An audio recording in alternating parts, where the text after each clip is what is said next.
Primeira carta de Paulo aos Coríntios, capítulo 12, irmãos.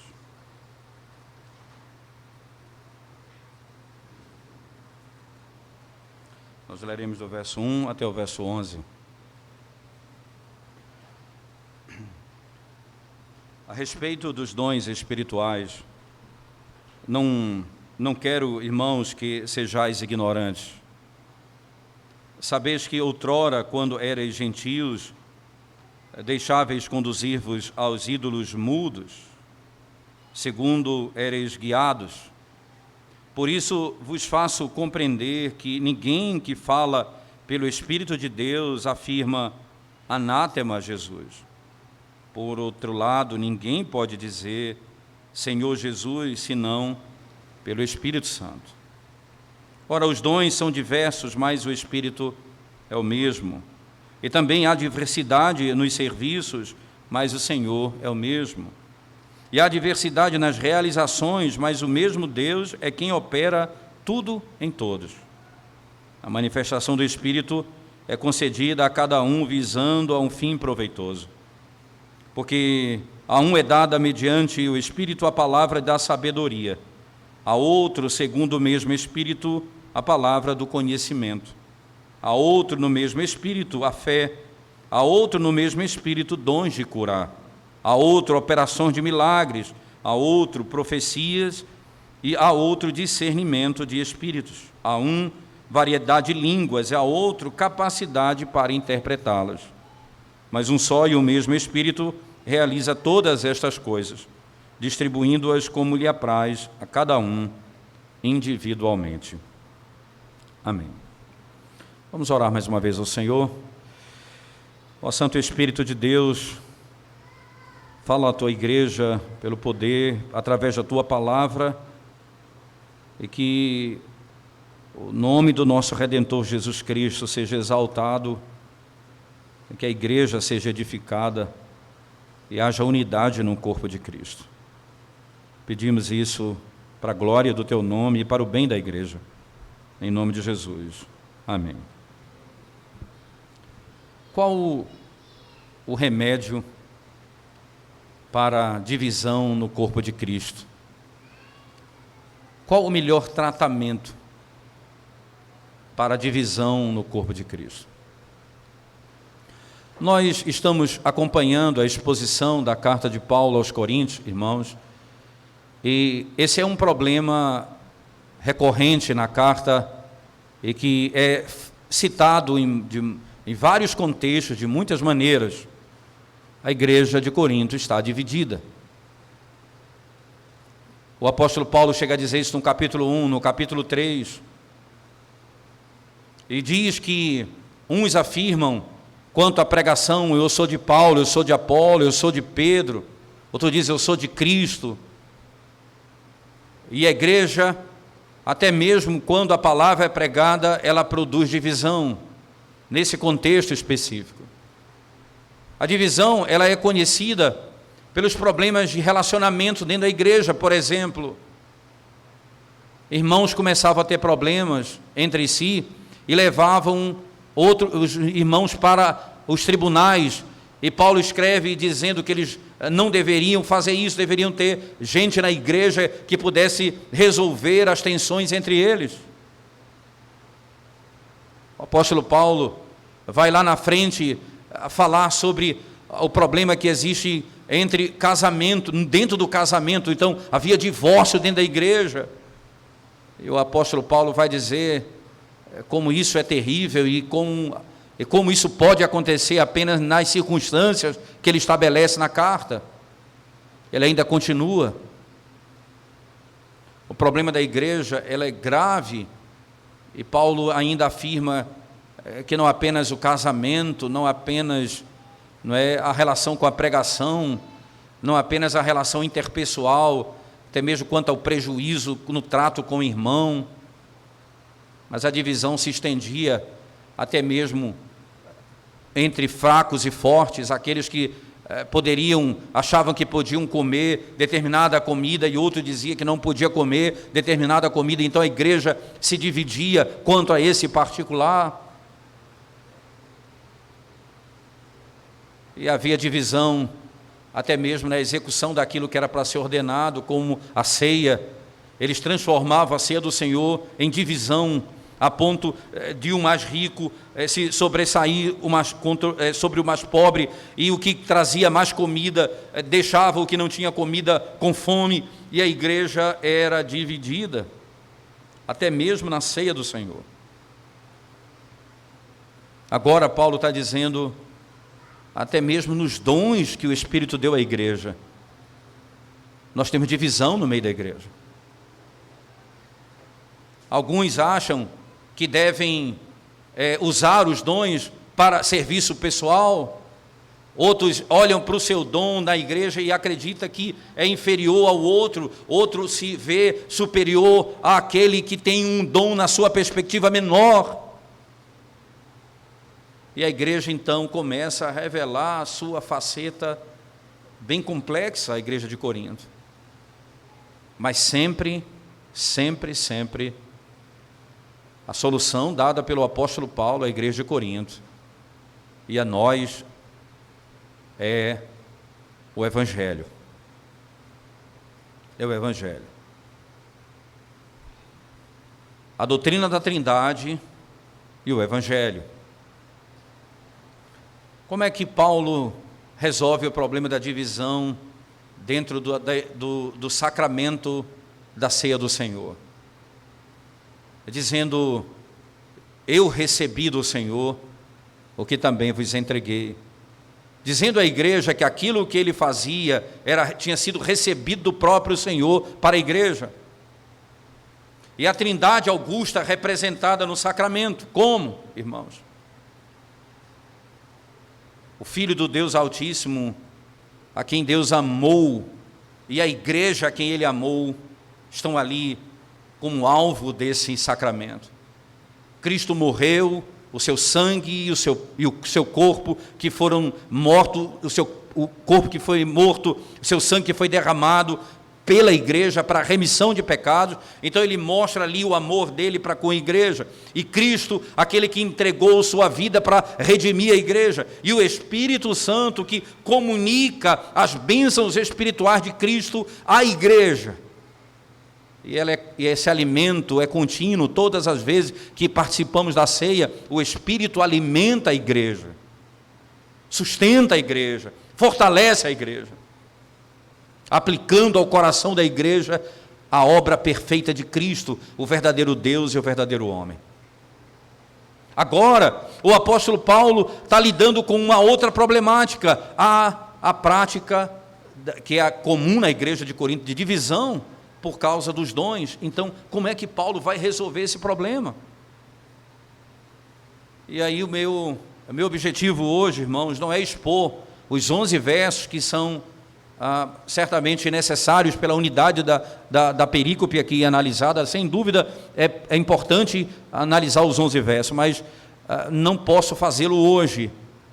Nós vamos nos deter primeiro na base da unidade, que é o verso 1 ao 3, e do verso 4 até o 11, nós vamos tratar sobre os dons, como devem ser usados pela igreja. Então, do verso 1 ao 3, ele vai dar exatamente qual a base da unidade da igreja, para depois mostrar a diversidade da igreja. E por que a Trindade aqui ela é reforçada novamente? Quem dá dons à igreja? O próprio Deus. E quem foi que concedeu dons à igreja? Foi Cristo por meio do sacrifício. E como é que esse dom chega ao coração da igreja? Pelo Espírito. É só você voltar ao texto comigo, e você vai ver na leitura da sequência, irmãos. Volte comigo no capítulo 11, perceba a Trindade como ela opera no texto, claramente. Capítulo 12 diz assim: a respeito dos dons espirituais, não quero, irmãos, que sejais ignorantes. Sabeis que outrora, quando éreis gentios, deixáveis conduzir-vos aos ídolos mudos, segundo éreis guiados. Por isso vos faço compreender que ninguém que fala pelo Espírito de Deus, afirma anátema a Jesus. Veja, ninguém pode falar pelo Espírito de Deus que Cristo é maldito, ou anátema. Por outro lado, ninguém pode dizer Senhor Jesus, senão pelo Espírito Santo. Ora, os dons são diversos, mas o Espírito é o mesmo. E também há diversidade no serviço, mas o Senhor é o mesmo. E há diversidade nas realizações, mas o mesmo Deus é quem opera tudo em todos. Veja, o Senhor Jesus Cristo, o Deus e o Espírito Santo. Há um propósito claro aqui no texto. E por que que a Trindade ela é o foco dentro da estrutura da ceia, e por que a Trindade é o foco dentro da estrutura dos dons? Para que você compreenda o que é verdadeira unidade e o que é verdadeira diversidade.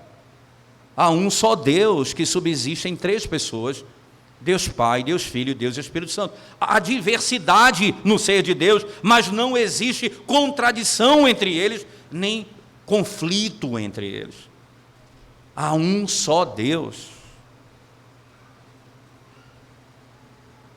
Os dons deveriam ter o mesmo princípio. Existe uma diversidade de dons, mas quem concede dons à igreja é o Espírito que aplica a obra de Cristo no coração do crente.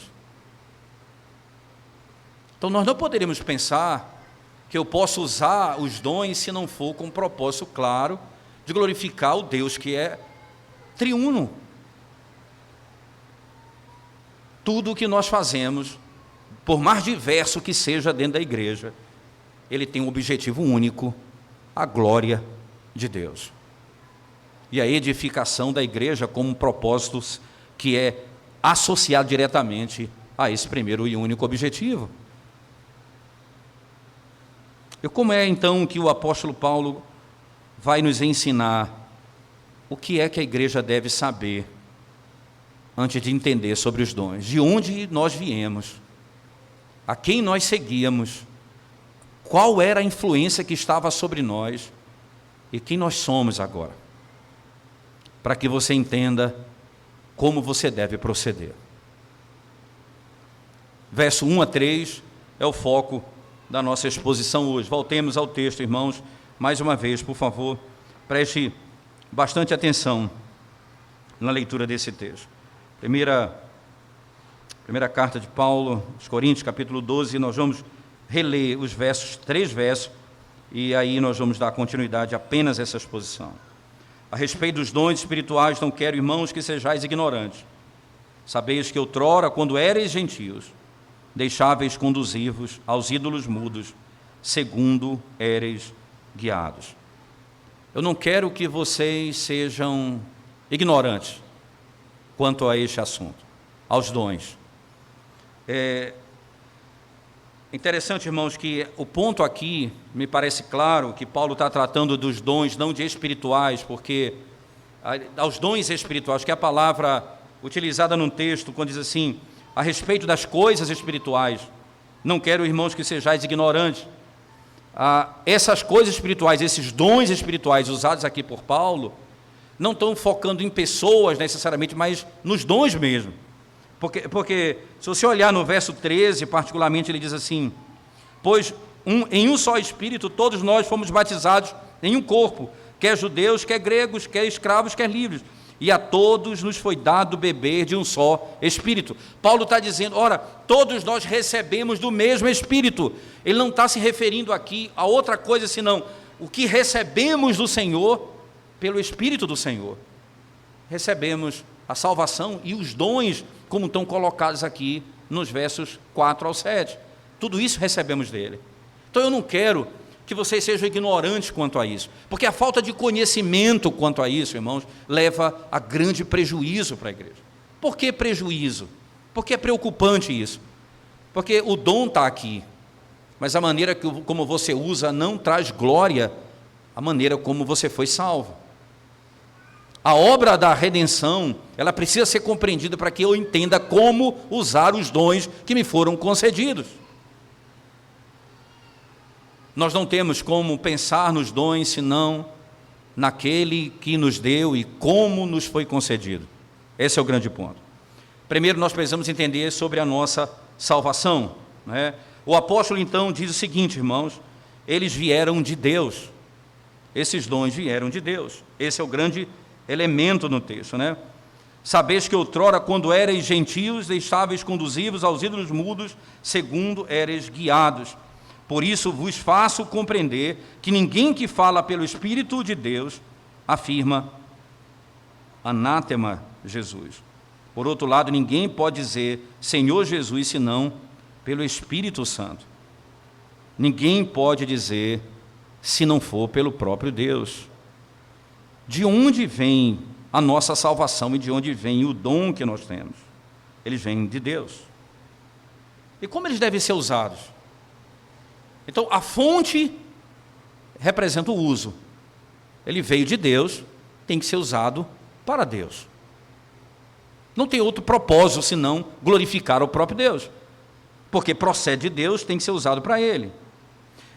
Isso levaria, se você não entender de onde procede, e de onde você veio, como você chegou, aonde você chegou, você não vai entender para onde você deve ir, o que você deve fazer. Por isso nós nos perdemos no uso daquilo que nos foi dado. A informação correta, irmãos, é importante, não é? Ela é de grande uso para toda a prática religiosa. A informação correta, ela é importante para toda a prática religiosa. É uma obra pecaminosa, pode dizer os irmãos, que homens que receberam dons, eles não sabem como usá-los. É uma tragédia. Homens que receberam dons e não sabem como usá-los. Eles podem trabalhar contra a própria igreja, para o seu próprio benefício. Consequentemente, não sabendo usar os dons, eles não vão usar para o propósito para o qual Deus os deu, a glória do próprio Deus. De onde eles foram restaurados? Tudo começa aqui, né? Verso 2, vocês eram gentios, veja a palavra usada no texto, outrora quando eram gentios, que expressão interessante, irmãos. Vocês, quando eram gentios, vocês então estavam ligados aos falsos ídolos. Veja a expressão usada por Paulo. Outrora, quando eram gentios, deixáveis conduzir, né? Deixáveis conduzir-vos aos ídolos mudos, segundo éreis guiados. Vocês eram conduzidos por ídolos mudos. Vocês faziam aquilo que lhes era ordenado. Vocês não tinham nenhuma pretensão de ser homens espirituais, né? Vocês não tinham nenhum dom espiritual. Vocês estavam debaixo do espírito do gentilismo, podemos dizer assim. Somente pela conversão, vocês podem estar debaixo da influência do Espírito de Cristo. Fora disso, vocês estão debaixo do espírito do gentilismo, isto é, da idolatria, dos falsos deuses. Se você entender, e é esse o ponto de Paulo, se você entender qual era a sua condição anteriormente, vocês podem saber toda a verdade sobre os dons espirituais. Se você souber onde você estava e o que aconteceu com você, você sabe de onde vem o teu dom. Você não teria nada disso fora do Evangelho de Cristo. Então, no que diz respeito a isso, Paulo está dizendo, irmãos, vocês eram, qual era o caráter de vocês? Vocês eram gentios. Eram gentios. Eu me lembro das palavras de Paulo escrevendo aos Efésios. Eu queria que você abrisse a escritura comigo, Efésios 2, irmãos, por favor. Efésios 2, verso 12. Veja as palavras do apóstolo Paulo. Efésios capítulo 2, verso 12. Naquele tempo estavais sem Cristo, separados da comunidade de Israel, estranhos às alianças da promessa, não tendo esperança e sem Deus no mundo. Vocês não eram um povo de propriedade exclusiva de Deus. Vocês eram membros do mundo e foram abandonados no mundo. Os judeus, no período da lei, no período do Antigo Testamento, eles eram separados pelo Senhor distintamente do mundo. E eles estavam debaixo do favor do Senhor. E eles então adoravam a Deus segundo a vontade do próprio Deus. Isso é o princípio. Eles viviam de acordo com o propósito de Deus. Então você lembra quando ele foi construir o tabernáculo. Lembra que o tabernáculo é o conceito claro da igreja do Senhor, a imagem da igreja no sentido prático. E como é que foi edificado? O Senhor derramou o seu Espírito sobre aqueles homens, dando capacidades a eles, para que eles pudessem edificar o tabernáculo, dando condições a ele. E o Antigo Testamento descreve que eles foram cheios do Espírito Santo e tiveram habilidades para fazer o que deveria ser feito. A edificação da igreja. Eles adoravam a Deus verdadeiramente, cultuavam a Deus verdadeiramente e receberam o Espírito de Deus, literalmente, para fazer o que Deus ordenava. O resto do mundo, irmãos, era estranho a eles. Andava segundo o seu próprio pensamento. Eram gentios, assim éramos nós.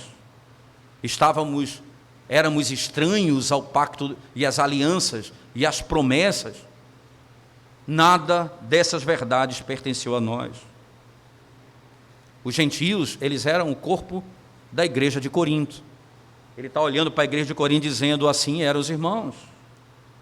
Antes de conhecerem a Cristo, era assim que vocês viviam. Que mudança, Paulo está dizendo, que mudança aconteceu com vocês? Vocês eram gentios e agora são chamados filhos de Deus. Preste atenção no detalhe, irmãos, né? É de grande uso para a igreja do Senhor Jesus Cristo, de grande prática para a igreja do Senhor Jesus Cristo, e para o cristão de modo geral, né?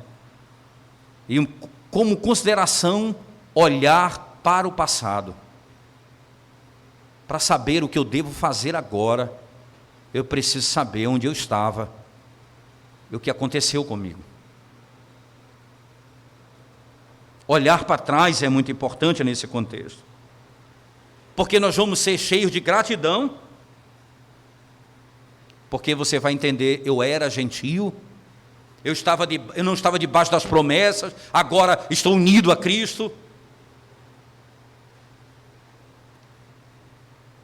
A nossa realidade era completamente oposta a essa que nós vivemos agora.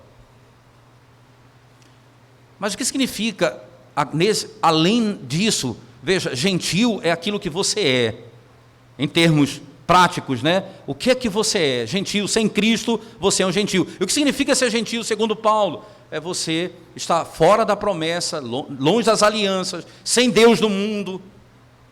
Você está perdido. Mas o que significa, na prática, ser gentio? Aí ele vai dizer na sequência do verso 12.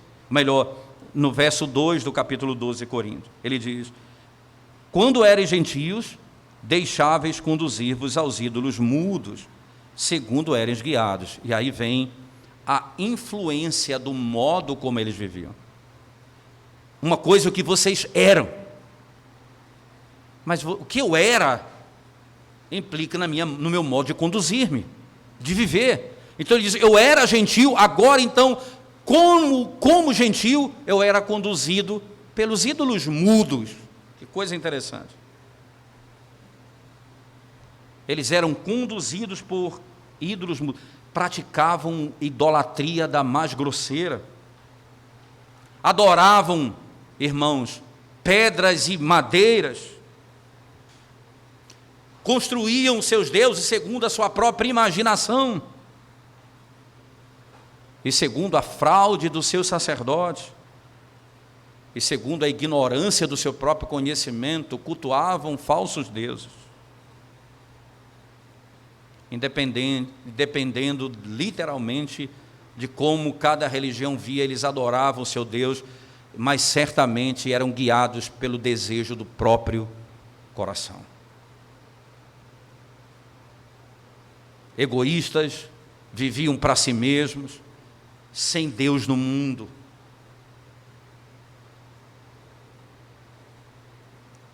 Éramos gentios e éramos guiados por ídolos mudos. Eles não falavam, não podíamos ouvi-los.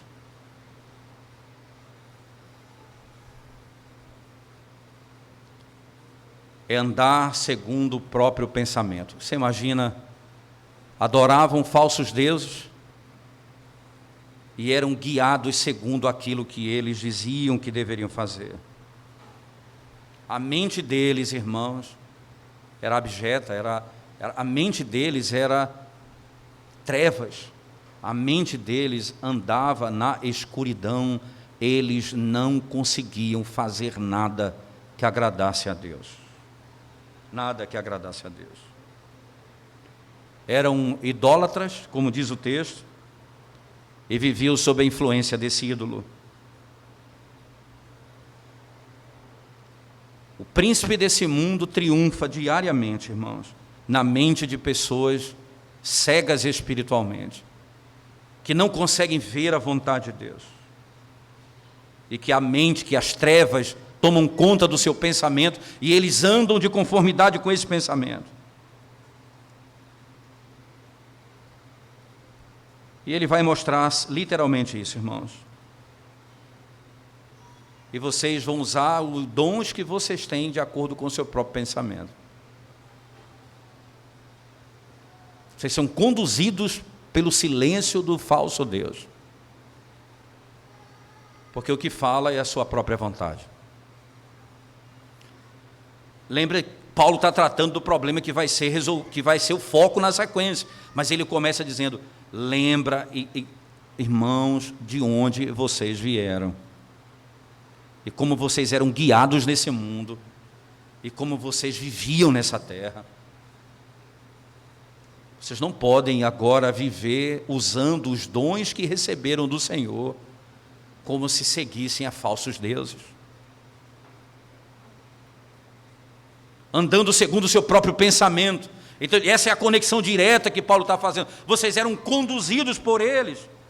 Veja, o finalzinho do verso 2 do capítulo 12, ele diz: ora, deixáveis conduzir-vos aos ídolos mudos, segundo éreis guiados. Então, na medida que vocês eram guiados, vocês eram conduzidos a eles. Vocês viviam de conformidade com os ídolos que não podiam falar. Vocês não podiam falar. Mas você sabe disso, irmãos. Eles se levantavam contra Cristo, contra o Cordeiro de Deus. Esse é o ponto central aqui.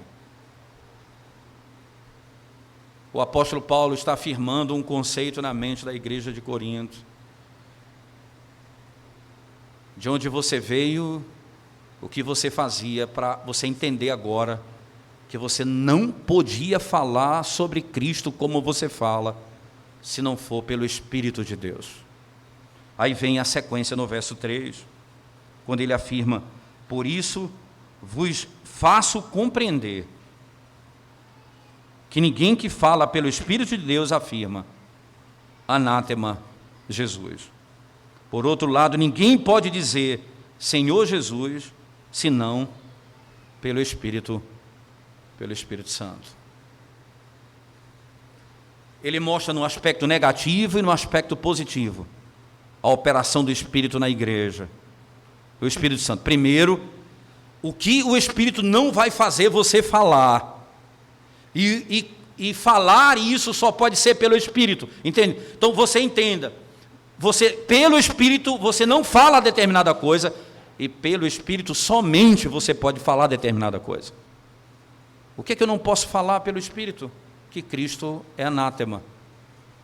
E o que é que eu só posso falar pelo Espírito? O que é que eu só posso falar pelo Espírito? Que Senhor Jesus, eu não posso falar senão pelo Espírito, Senhor Jesus. A autoridade dele, o governo dele sobre mim. Lembra que o Espírito, lembra ali claramente que o ídolo é mudo. Veja o contraste. Nenhum homem pode falar pelo Espírito, chamando Cristo de anátema. Tanto judeus quanto gentios blasfemavam contra o Senhor Jesus Cristo, chamando ele de impostor. execrando o seu nome, falando mal da sua obra, e se tornaram abomináveis.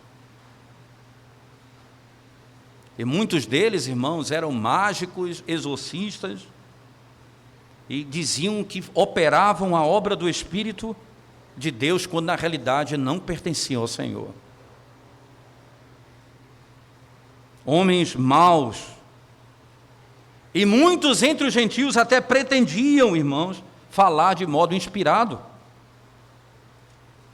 Agora o apóstolo vai dizer, dizendo para a igreja literalmente: ninguém, sob a influência do Espírito, pode desonrar ao seu Senhor. Ninguém, sob a influência do Espírito, pode desonrar o seu Senhor. Ninguém vai dizer que Jesus Cristo é o Salvador se não for pelo Espírito de Deus. Ninguém vai glorificar a Cristo se não for pelo Espírito de Deus.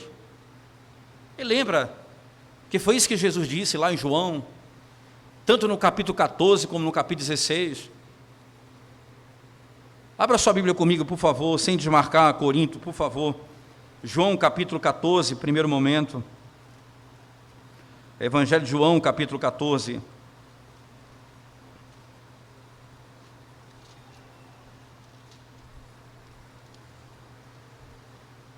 Verso 16 em diante do capítulo 14 diz assim: e eu rogarei ao Pai, e Ele vos dará outro Consolador, a fim de que esteja para sempre convosco, o Espírito da verdade que o mundo não pode receber. Veja, o Espírito da verdade que o mundo não pode receber, porque não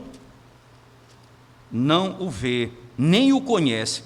Vós o conheceis, porque Ele habita convosco e estará em vós.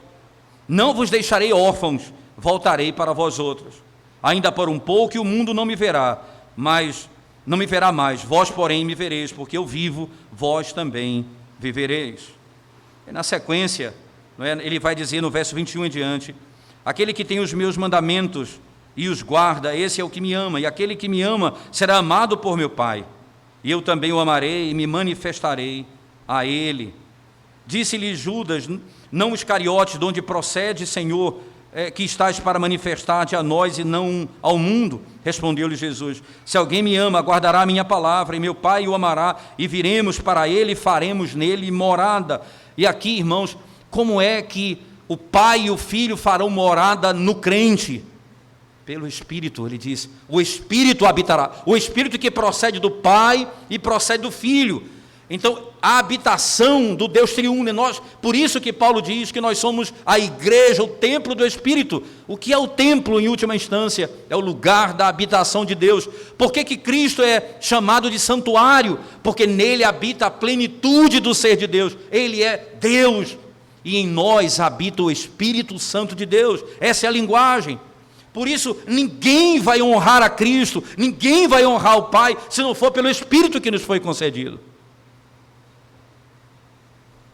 Ninguém vai poder fazer isso, se não for pelo Espírito que nos foi dado, diz João, né?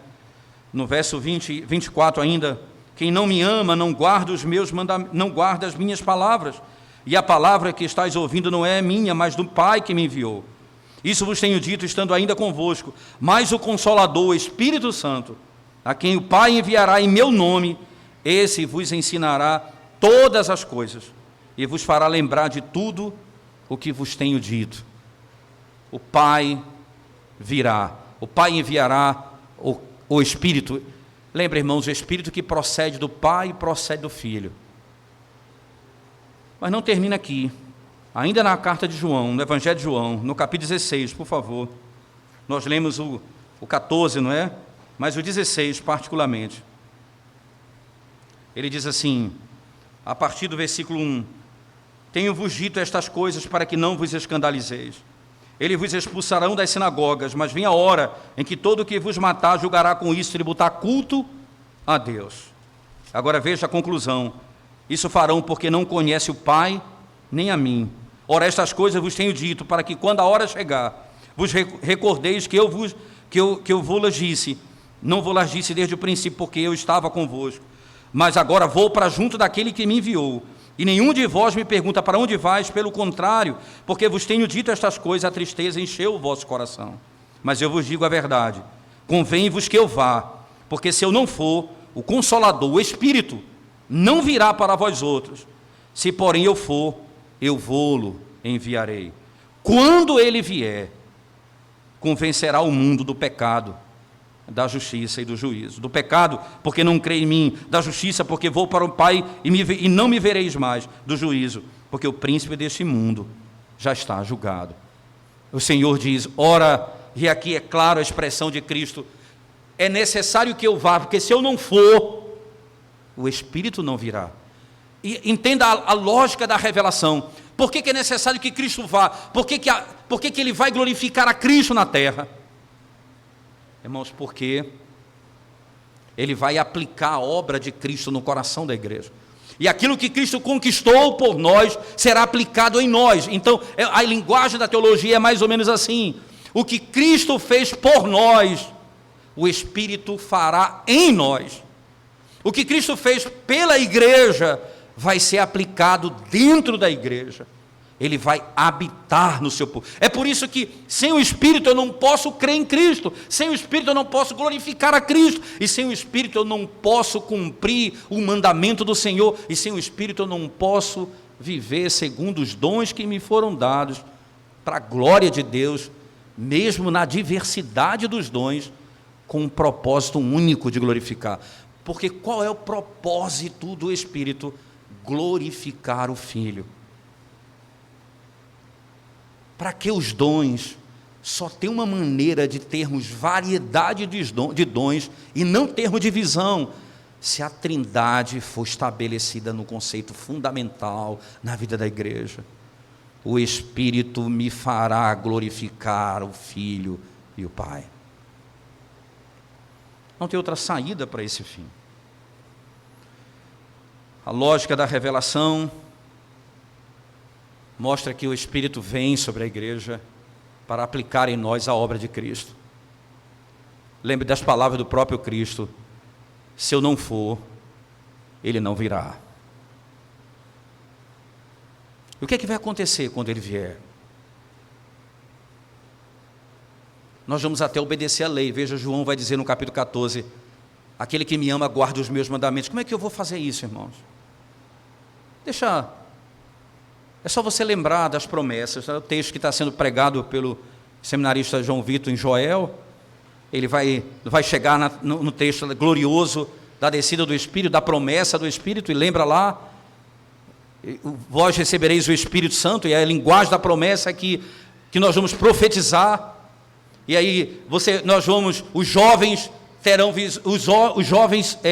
visões e os velhos sonharão. Isso acontece lá em Atos 2, quando o Espírito vem sobre a igreja, literalmente nesse aspecto. O Espírito do Senhor virá sobre... Essa é a promessa do Antigo Testamento. Quando ele virá, irmãos? Quando Cristo for assunto aos céus.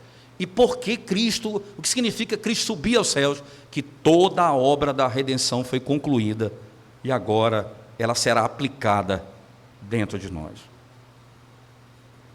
A igreja de Cristo será edificada pelo poder de Cristo, através do Espírito que habita em nós. Através do Espírito que habita em nós. Nós vamos chamá-lo, por isso, ninguém pode dizer que chama Cristo de anátema, pelo Espírito de Deus, porque o Espírito de Deus não veio para esse fim, senão para glorificar a Cristo. Da mesma forma, ninguém vai dizer Jesus é o Senhor, se não for pelo Espírito de Deus. Ninguém vai dizer Jesus é o Senhor, se não for pelo Espírito de Deus. Entenda, irmãos, não significa que porque você verbaliza isso, você tem o Espírito de Deus. Dizer isso pelo Espírito é submeter-se ao governo e à soberania dele, ao senhorio dele sobre sua vida. Você vai viver segundo aquilo que o Espírito veio fazer. Jesus disse lá em João: ele me glorificará. E não há outra possibilidade para a igreja senão dar glória a Cristo. O significado, irmãos, da palavra anátema é algo e alguma coisa que está debaixo de condenação, que não tem esperança. Algo que está destinado à condenação eterna. Por isso, Paulo, escrevendo aos Gálatas, diz: aquele que pregar outro evangelho, diferente desse que eu vos anunciei, é anátema, isto é maldição. Pregar o evangelho que não é o evangelho da graça é maldição. Quem prega um outro evangelho, onde Cristo não é soberano, Salvador, é maldição. Quem diz que a salvação é por obras, está debaixo de maldição. Por isso, ninguém vai chamar Cristo de anátema pelo Espírito, em hipótese alguma. Mas nós vamos chamá-lo somente pelo Espírito. Jesus, Senhor, é o Senhor, somente pelo Espírito de Deus. E o que significa isso?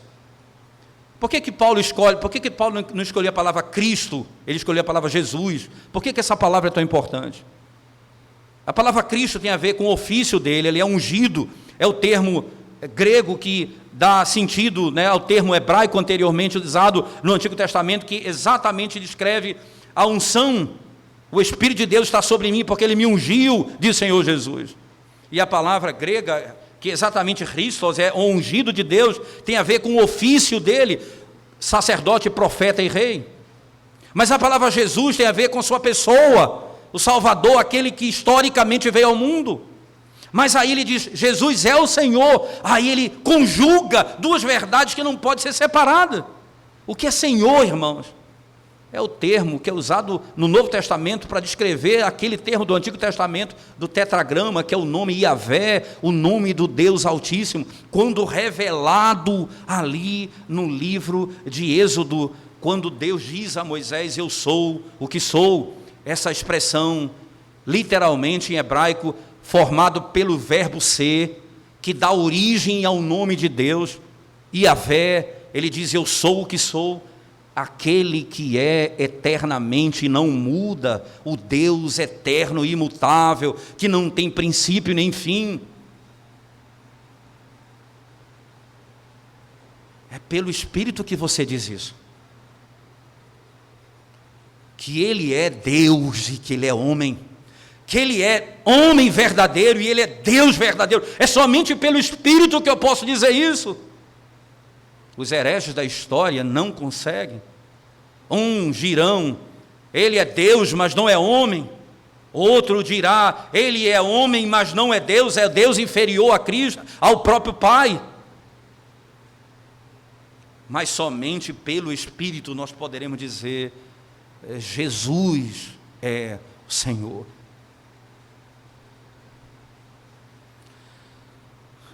Nós lemos no domingo passado, na leitura devocional, na leitura continuada de 1 João, queria que você voltasse comigo lá, nós lemos no capítulo 5 hoje, mas o capítulo 4 é o que nos importa aqui agora.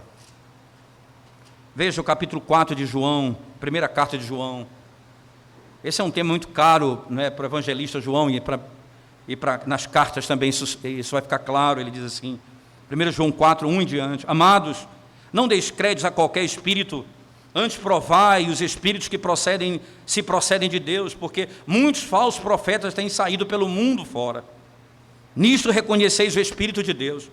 Todo espírito que confessa que Jesus Cristo veio em carne é de Deus. Veja, todo aquele que confessa que Jesus Cristo é aqui, ele usa o termo duplo. Jesus, a pessoa e o ungido, o Deus eterno, a pessoa dele, veio em carne, isto é, se fez homem. Esse é o Espírito que procede de Deus. Eu só posso dizer que Jesus é o Senhor, eu só posso dizer que Jesus é Cristo e que ele veio em carne pelo Espírito de Deus. Eu não tenho como fazer isso. Os falsos profetas vão negar isso. Nós queremos, e aqui, irmãos, essa é a glória dessa verdade de Paulo. Ele está traçando a unidade O Pai, o Filho, o Espírito que glorifica o Filho, o Espírito que exalta o Pai que envia o Filho e envia o Espírito, e esse Espírito que dá glória ao Filho, e é o Filho que dá dons à igreja, que conquista os dons à igreja. Que diversidade extraordinária! Mas o nome de Deus é exaltado na Trindade, mesmo na diversidade das pessoas. Vocês eram gentios, seguiam ídolos mudos e eram conduzidos segundo eles, e não poderiam dizer que Jesus é Filho de Deus, que Jesus é Deus e que Jesus é o Senhor, se não fora pelo Espírito Santo de Deus. E o que os dons então vão revelar?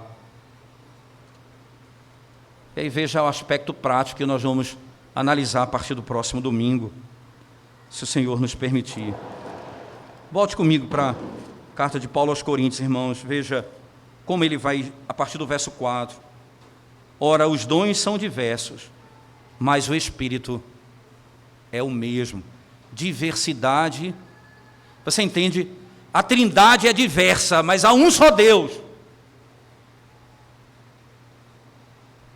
Os dons são diversos, mas o Espírito é o mesmo. E também há diversidade nos serviços, mas o Senhor é o mesmo.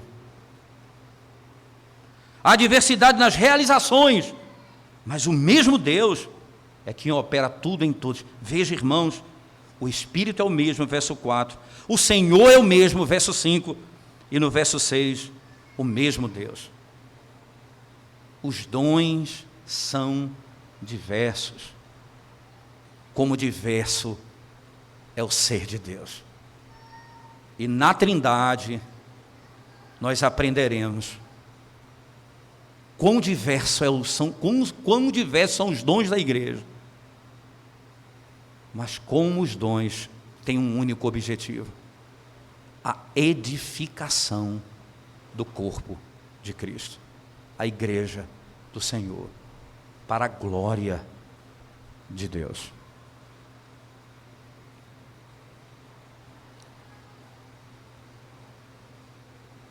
Problema de divisão na igreja só tem um remédio: o Evangelho, o ser de Deus. Estudar as doutrinas, irmãos, não é estudar algo distante da igreja, é aplicar esse conhecimento às coisas mais básicas da vida da igreja. Paulo vai resolver o problema da unidade da igreja, o problema da falta de união da igreja no que diz respeito aos dons, relembrando de onde eles vieram e quem eles são, o que Cristo fez por eles e quem habita neles. É esse conhecimento. Não há nada mais prático do que conhecer a Trindade quando você olha por esse ângulo. Estudar a Trindade é pensar na unidade da igreja,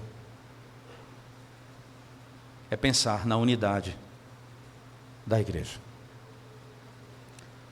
No próximo domingo, se o Senhor nos permitir,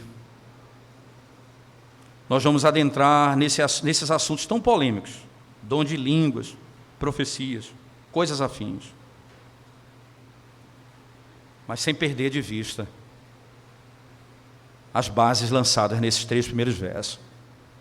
Então, nós estaremos prontos, pelo Espírito, a buscar a glória do Senhor Jesus Cristo e o bem da igreja do Senhor. Vamos curvar nossa cabeça e vamos orar ao Senhor mais uma vez.